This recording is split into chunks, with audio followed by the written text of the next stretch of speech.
Con Enrique Minetti. Enrique, gracias por venir. Al contrario, gracias por invitarme. Bueno, sabemos que va a estar en la Universidad de Río Negro presentando un libro que está vinculado al encuentro con Perón. Exactamente. ¿Cómo surge esa historia, Enrique? Bueno, nosotros cuando estábamos, terminando la carrera de abogacía, Claro. en Santa Fe, en la Universidad Nacional del Litoral, donde yo estudié, íbamos a hacer un viaje, bueno, trabajamos mucho para eso, un viaje que fue muy largo, duró 7 meses, recorrimos toda Europa y parte de África. Bueno, entonces en esa circunstancia, en una oportunidad vino a dar una charla a la facultad el doctor Puigros, Rodolfo Puigros. Sí. Y entonces, a la salida, a mí se me ocurrió, realmente fue, qué sé yo, una cuestión que no tenía premeditado. Pero entonces me acerqué a él y le pregunté si había alguna posibilidad, teniendo en cuenta que yo a los meses viajaba a Europa y a España concretamente, si podía tener una entrevista con Perón. Y él, contrariamente a lo que yo suponía, porque fue como una especie de lance que me tiré, me dijo, bueno, cuando estés en Buenos Aires, vení a verme. Bueno, y a través de él fui a verlo y me dijo, mira, no va a hacer falta que te dé ninguna nota, ninguna carta, porque yo viajo en esa oportunidad. Y bueno, me dio un teléfono. Llamé a ese teléfono, estando en Madrid, y me atendió una voz, una persona con acento español, y me dice, residencia del señor Jorge Antonio. Era la casa de Jorge Antonio, aquel empresario de aquel tiempo, ¿no? Bueno, y a través de ahí hice el contacto y bueno, accedí a tener una entrevista importante, muy larga, en Puerta de Hierro. Claro. ¿Y eso por una condición ideológica? O... No, yo en ese entonces no militaba en ningún partido ni agrupación, simplemente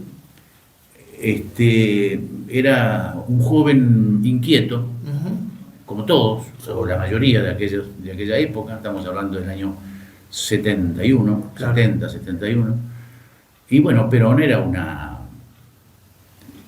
una figura... Sí, siempre era atractivo. Y prácticamente en ese tiempo ocupaba la figura, digamos, el espacio nacional, ¿no?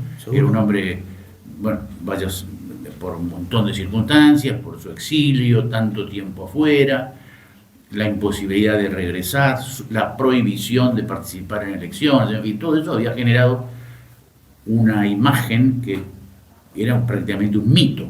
Claro. Y entonces era muy atractivo la posibilidad de hacerlo, de entrevistarlo. Y fue por eso, digamos, por una inquietud juvenil, de interesarme por las cosas que estaban sucediendo. Seguro. Además, cuando uno piensa en Perón, remitiendo a una cuestión de la política, un Balbín, no sé, Irigoyen más atrás, son tipos que uno, independientemente de una cuestión ideológica, siempre es fructífero desde lo personal y también, porque no, desde lo periodístico, de la inquietud como la que ha planteado, de hablar con ellos, ¿no? Exactamente, sí, claro. Ante esa posibilidad no había que despreciarla, ¿no? Tal es así que cuando yo voy ya gestionando la entrevista, me dicen unas personas que eran del protocolo, no sé qué, que tenía que ir solo. Y yo intenté, no podré ir con algunos otros compañeros del grupo, que éramos como 20 y pico. Y bueno, accedieron a que fuéramos 3. Y yo invité a mi íntimo amigo del viaje y a otro compañero que viajaba conmigo, que no era íntimo amigo, pero era un muchacho que sí intervenía en la política estudiantil, pero radical.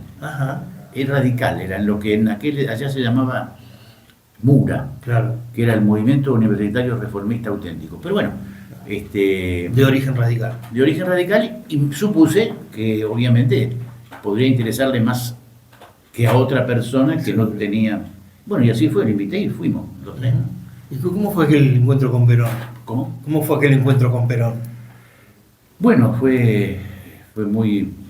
¿Duró un periodo de tiempo interesante? Y duró 3 horas y media. Epa, Fuimos a las 6 de la tarde y terminó a las 9:30.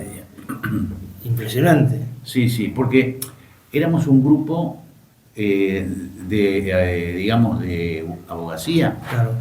éramos 3. Y después se sumaron otros 5 que venían de la Universidad de Rosario, Ajá, de medicina, claro.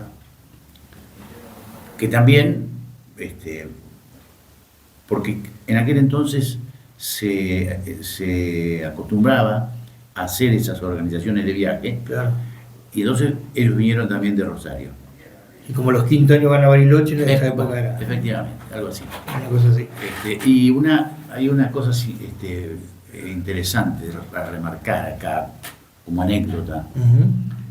En ese grupo de médicos o estudiantes casi por recibirse, como te digo, eran 5.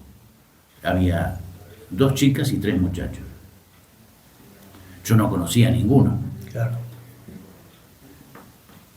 Muchos años después, estando acá en Viedma, voy a la consulta de un médico que estuvo radicado en mucho tiempo en Viedma, ahora no está. Vino hace poco a presentar un libro, estuve con él, que es el doctor Juan Carlos Paradiso. Johnny Paradiso, Sí. no sé si Sí, lo tengo presente. un hombre que tuvo trascendencia, Sí, acá. sí. Fue director del hospital. Claro. Bueno, entonces cuando estábamos en la consulta, nos ponemos a charlar y me dice, sí, vos sabés que en tal año estuvimos en Europa, y como dato así, digamos, de interés, me menciona que habían estado con Perón. Y yo digo, vos sabés que yo también. ¿Cuándo, qué época? ¿Qué día? ¿Cuándo fue? Bueno, resulta que habíamos estado en la misma Compartiendo. entrevista. Mirá vos. Y recuperé después una foto que había, que él sacó y yo no, porque, bueno, y bueno, pero la coincidencia, lo que es Seguro. el destino, Tal digamos. cual, tal cual. Enrique, ¿y cómo fue la charla con Perón? ¿Cómo surgió el diálogo? ¿Cómo fue ese momento? Bueno, él nos hizo pasar. ¿Tomaban nota, grababan? Sí, no, grababan No. no. Y fíjate que no grabamos porque cuando yo fui a gestionar esta entrevista, me dijeron que no llevara ni máquina fotográfica Ni grabador. porque el general no quería que lo vieran como una pieza de museo. Mirá vos. Cosa que no sucedió porque, como te comenté antes, cuando ya había terminado la entrevista, una chica del grupo de medicina, que sí llevaba una máquina fotográfica, le preguntó si podíamos sacarnos una foto con él. Claro. Y él dijo que sí, doctor. Pero por supuesto, se posó con todo gusto con nosotros. O sea que muchas veces, como siempre, el entorno Sí, supera al personaje, ¿no? es verdad, es muy habitual eso. Sí. Y sigue ocurriendo, Sí, lamentablemente. claro, lamentablemente. Bueno, y no, claro, tomamos nota. Yo llevaba un diario de viajes que eso tiene una vida azarosa porque, no una vida, sino un recorrido azaroso, porque cuando a mí me detienen en Sierra Grande, Claro. que también es parte de este libro, Ahí ya militabas. no, yo era abogado. Era abogado Yo de era pasado. abogado de los mineros. Claro. Era abogado del sindicato Ajá. de AOMA, Asociación Obrera Minera Argentina. Ahí estaban Riesco, Cucarés en esa época, o vinieron después esos. No, Vinieron más tarde. sí, Claro. O sea, eso vino sobre el final de claro. ahí pasado. No recuerdo. Claro. Bueno, y me secuestran ese diario, Ah, mira. entre otras cosas, ¿no? Y eso todo lo relato en el libro. Sí, ¿no? sí. Y lo recupero después también de muchísimos años, porque estaba guardado en estaba en el juzgado federal de Viedma, había estado. Porque cuando yo salí de la cárcel no me lo devolvieron, digamos. Claro. Pero lo vuelvo a recuperar, fíjate, otra circunstancia interesante del destino, ¿no? De ese diario de viajes. Bueno, digo, con respecto a lo que me preguntaste, que yo tomaba notas, Johnny Paradiso también, y después cuando yo me propuse hacer el libro, le pedí a él fotocopia de eso, claro. Y tomé las notas de él, las notas mías, las cosas que recuerdo, que recordé, que mi memoria todavía tenía guardadas, y entonces en base a eso pude hacer el relato. Y bueno, la entrevista fue interesante, nos hizo, en primer lugar, nos hizo escuchar una cinta sobre su pensamiento respecto de Latinoamérica. Y después, bueno, se dio una charla con preguntas, claro. Preguntamos ambos y bueno. Debe ser muy fuerte tenerlo a Perón enfrente. ¿Perdón? Debe ser muy fuerte tenerlo a Perón enfrente. Exactamente. Exactamente, ya te digo. ¿Qué edad tenías en ese entonces? Y yo tendría 25 años. Claro. 25 años. Si bien es cierto que yo no era militante, porque supongo que hubiera sido más fuerte aún, claro. Es una circunstancia conmovedora. Seguro, ¿no? Porque a mí me gusta decir, salvando las distancias, obviamente, ¿no? Que Perón era un personaje que podíamos asimilarlo a Napoleón, por decir algo, por aquella historia de su exilio, como dije, la persecución de su partido, la proscripción, hasta no se podía pronunciar su nombre, todo eso fue generando el crecimiento de su imagen, claro. Hasta transformarlo en un mito, en un mito viviente. Claro. Entonces fue muy impactante. Cuando lo vimos, pero de todos modos, él se encargó de desmistificarlo todo, ¿no? Claro. Eso, de ser todo más ameno. Sí, la imagen que a mí me quedó es de un hombre sencillo, hasta campechano, te diría, un criollo, se podría decir. Y que él bajaba a nivel nuestro, ¿no? Por ejemplo, a tal punto que cuando lo vemos por primera vez, nosotros pasamos la residencia 17 de octubre, la quinta 17 de octubre, que se llamaba así, que quedaba en Naval Manzano 6, en Puerta de Hierro, que era una zona, claro. Como un barrio, alejado de Madrid, por eso se llamó o quedó como Puerta de Hierro. Una vez que pasó, bueno, era una reja grande, qué sé yo, y quien nos abrió la puerta, que nosotros no lo conocíamos, claro. Porque no tenía todavía, no sabíamos quién era, no había tomado trascendencia, era José López Rega. Mira vos. Mira qué nene. Qué persona. Y fue quien nos tomó la foto después, claro, también. Claro. Y que tuvo varias intervenciones. Mis intervenciones van en el sentido de que cuando nosotros estábamos hablando con él golpeaba la puerta y le decía, general, ¿todo bien? Es la hora, ¿no? Claro. O sea, era una persona omnipresente, estaba muy, muy encima. Seguro. Bueno, y entonces ahí nos hacen pasar y esperamos unos minutos y era un chalet, es un chalet enmarcado en un parque, claro, más grande, ¿no? Sí. Como la residencia. Claro. Y él aparece de un costado, viene de un costado caminando hacia nosotros. Claro, y nosotros decíamos, mira, ahí viene claro. Perón. Bueno, y se nos acercó, nos dio la mano. Él tenía 76 años, claro, en esa época, y nosotros 25, éramos unos niños. Seguro. Y bueno, Y la primera pregunta que nos hace, ¿cómo está la Argentina? Mirá.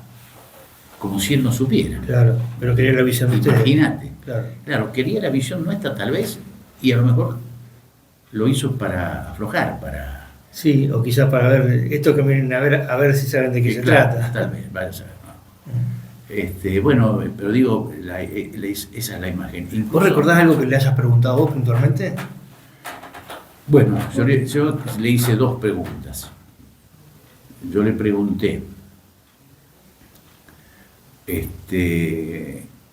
cómo se conciliaban las figuras de Paladino, que era el representante personal de él. Claro. Y cuando estaba por hacer la pregunta me interrumpe y me dice, sí, y siglas por el otro. Y entonces responde,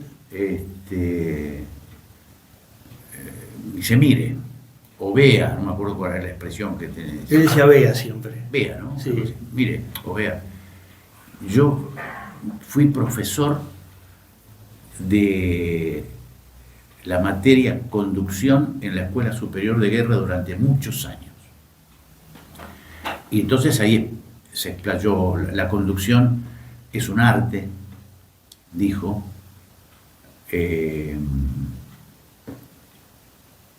para conducir, dice, en política hay que conducir el desorden, porque si hay orden, como que no es necesaria la política. Claro. Algo así dijo. Y después dijo que como él siempre era muy proclive a los ejemplos, a las frases, hay que pegarle al chancho para que Claro. aparezca el dueño, en fin, era un tipo así con muchas cosas. Bueno, y explicó que en aquel momento dijo que era como manejar un auto, que uno tenía que tocar todos los botones para que el auto funcione. Claro. Si uno no lo enciende, no acelera, no frena, el embrague, en fin, ¿no es cierto? Como diciendo que Había que conducir. había que conseguir y que todos eran útiles, Claro. vinieran de donde vinieran, ¿no es cierto? Claro. Esa fue una explicación que me dio a esa, la expresión, la contestación, ¿no? Porque además 3 horas y media, la verdad que es una vida para un líder como Perón que los haya atendido tanto tiempo. Sí, la verdad fue sorprendente, ¿no? Y después también le pregunté por qué no había resistido en el 55. Ajá. Y me dijo que él había estado en España al final de la guerra civil y que no quería que en la Argentina pasara lo mismo, Claro. que no hubiera Derramamiento de sangre. Claro. Se lo escuché decir alguna vez. Además, dice, yo me sentía, había, creo, no recuerdo bien, pero no sé si 70.000 obras en ejecución, obras públicas, Sí, ahora sí. que está tan en boga. Sí, obra tal pública. cual. Y yo me sentía un poco el padre de todo eso, y yo no quería que todo eso se destruyera. Otra cosa que dijo, me habían amenazado con volar un gasoducto, Claro. que eso es cierto. Sí. No sé si habían alcanzado a volar uno, Rojas, Claro. que estaba apostado en un barco por ahí, había amenazado que si no renunciaba volaban un gasoducto en La Plata, no recuerdo bien. Bueno, y dice, yo podía haber marchado sobre Córdoba y haber dejado otro grupo en Buenos Aires. Incluso había, creo que la CGT que quería resistir, Claro. pero él dijo que entendió que iba a ser un baño de sangre y prefirió renunciar. Y otra cosa que dijo ahí es que yo nunca pensé que quienes me derrocaron iban a hacer lo que hicieron. Yo pensé que el problema era yo. Claro. Decía, no, era Perón, digamos. Seguro. Pero no que iban a destruir todo lo que hicimos durante los años que goberné. Seguro. Esa fue su respuesta. Uh-huh. También la describo en el libro, ¿no? Seguro. No sé si es completa o otra cosa debe haber dicho. Enrique, ¿cómo se vincula la detención de Sierra Grande con en el libro con lo de Perón? En el libro son capítulos diferentes. ¿Mm? El libro, digamos, podría llamarse 3 secciones. En la parte específicamente donde relato el encuentro con Perón, después el tema de la detención, la cárcel y todo lo que viví antes y después, y de una tercera parte que es un relato de un amigo que tuvo que exiliarse. Está en el exilio forzoso. Esos son los 3 sectores. Claro. No tienen conexión entre sí. Estando detenidos, con mi amigo, mi querido amigo Carlos Recalde, un médico de Sierra Grande, sí, que falleció hace poco, pensábamos mucho cuál era la razón de nuestra detención. El médico, yo abogado, ninguno de los dos pertenecíamos a Ipazán. Y nos surgieron infinidad de hipótesis, pero todas hipótesis. Claro. Nunca concretamente supimos, nunca nadie nos tomó declaración, nunca se nos acusó de nada. Bueno, cuando uno lo ponen a disposición del PEN, del Poder Ejecutivo Nacional, no se requiere ninguna acusación, digamos. Seguro. Es una decisión del Poder Ejecutivo. Y entre otras cosas pensábamos que podía tener alguna relación este tema, pero nunca lo pude comprobar, ¿no? Y al final del camino, ¿cuál fue la mayor conjetura que le cerró del porqué de la detención? La mayor... ¿Por qué creen ustedes que fueron detenidos? Bueno, en el caso mío, yo era, como digo, abogado, ya no era asesor de Ipazán, claro. de AOMA, del sindicato, pero Sierra Grande era un pueblo muy chico, sí. Y cuando se produce la detención de todos los obreros y profesionales, porque los profesionales se adhirieron, claro, a la huelga, me tocaba a mí atender a los familiares. Seguro. Venían los familiares y yo iba, primariamente lo que hacía era ir a la comisaría a averiguar por los detenidos. Sí, el estado de situación del individuo. Claro. Y yo en principio suponía que era eso, digamos, que era una circunstancia que yo, entre comillas, molestaba la actividad de las autoridades y que por eso habían tomado una medida preventiva y que sería pasajera. ¿Y duró cuánto tiempo? Y duró poco más de 4 meses. Yo salí una semana antes del golpe, del 24 de marzo del 76.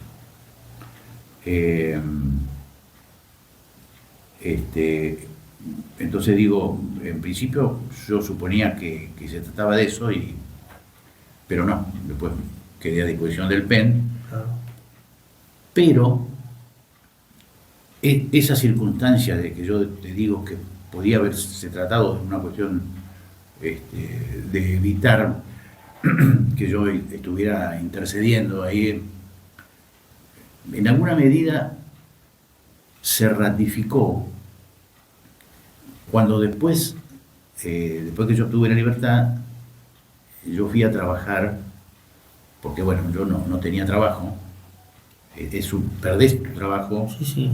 Tuve que irme de donde vivía, enorme dificultad para conseguir nuevo trabajo, en fin, todo eso. Y en esas circunstancias el doctor Hugo Mántaras, no sé si te acordás, sí, gran amigo mío, me lleva a su estudio. Y él le llegan rumores de que podía tener inconvenientes porque estaba trabajando conmigo. Él en una actitud magnánima, como era su personalidad, su manera de ser, me dice: vos te quedás a trabajar conmigo. Sí o sí. Sí o sí, digan lo que digan. Por lo cual le tengo un reconocimiento permanente, ¿no? A él y a tantos otros que me ayudaron mucho, que también lo menciono en el libro. Entonces yo dije, si yo estoy perjudicándolo o puedo perjudicar de alguna manera a Hugo, algo tengo que hacer. Bueno, entonces en definitiva hice gestiones y me recibió el general Olivera Rovere, Ajá. que había sido el segundo comandante del 5º Cuerpo de Ejército cuando se produjo la huelga, y fue el comandante, digamos, el director del operativo. El jefe de operaciones. Eso. Y entonces, pero ya no estaba en el 5º Cuerpo, había sido trasladado al 1º, que bien podía haberse desentendido. Seguro. En Buenos Aires, ¿no? Y me recibió. Y bueno, y me hizo una carta, me hizo una nota, escrita de puño y letra por él, adelante mío, en lápiz, después la hizo pasar, dirigida al que entonces ejercía como gobernador aquí, que era el almirante Bachmann. Claro. Y entonces ahí decía que yo había sido detenido preventivamente. Por eso se puede ratificar eso que yo decía, que preventivamente. Claro. Y luego evidenciado por error. Error del cual asumo la responsabilidad. Que eso era mucho para esa época. Sí. Firmado por no era frecuente. No era frecuente, por un general de la nación. Bueno, eso me sirvió de mucho y bueno, y tal vez corrobore esa teoría, ¿no? De Claro. que se equivocaron. Entonces, que sucedía mucho, ¿no? En esa época. Sí, era bastante habitual, lamentablemente. Así que bueno, todo esto y más en la Universidad de Río Negro en el día de la fecha. Exactamente. Tuve la suerte, el privilegio que me hayan invitado a presentar el libro, y va a ser hoy en el campus, Sí. aquí en la rotonda que va al Cóndor. Eso es. El edificio está ahí enfrente. En la rotonda, en el campus, en el aula 5, a las 18 horas. Está bien. Y allí vamos a charlar con un profesor de allí, el licenciado Walter Puebla Morón, Ajá. y una chica que se llama Soledad, otra profesora, perdón. Bueno, y ahí vamos a tener una charla con estudiantes y invitados, porque es para todo público. ¿Y si alguien quiere acceder al libro? Si alguien quiere comprar el libro. Sí, también se va a poder comprar ahí, sí. Ajá. Y después en las librerías va a estar. Y además aquí. está, sí, ya está en el Quijote. Ajá. Y en la canoa en calle Buenos Aires. En calle Buenos Aires y en la canoa de papel. Ajá. En la calle La Prida. En la calle La Prida. Creo que 485, me parece. Sí. En esos dos lugares acá en Viedma. Y después está en las librerías Jenny. Ajá. Jenny Ateneo. Claro. También tuve la suerte de que me la tomaran para distribuirla, así que están en todas las librerías Jenny del país. Genial. Buenísimo. Sí. Bueno, ¿y ya hay en camino con otro libro? ¿Perdón? ¿En camino otro libro? ¿En camino? Sí. Por el momento voy a tratar de cerrar el ciclo Ajá. de este libro, porque la verdad, yo antes había editado un libro de poesía, Sí. que es lo que escribo, y relatos, ¿no? Pero la verdad que este libro me costó mucho. Me costó mucho porque yo no pensé iba a ser así, pensé que tenía todo más o menos en su lugar, en la memoria, Seguro. pero es como dicen los psicólogos, muy movilizador. Seguro. Y entonces es como que quiero cerrar el ciclo, digamos, ¿no? Y luego veré, si tengo proyectos Seguro que de sí. seguir haciendo algo. El hombre que no tiene proyecto no tiene vida. Así es, así dicen, ¿no? Y es así. Sí. Enrique, le agradezco profundamente que haya venido. Al contrario, muchísimas gracias a vos. Seguimos en la mañana de la radio.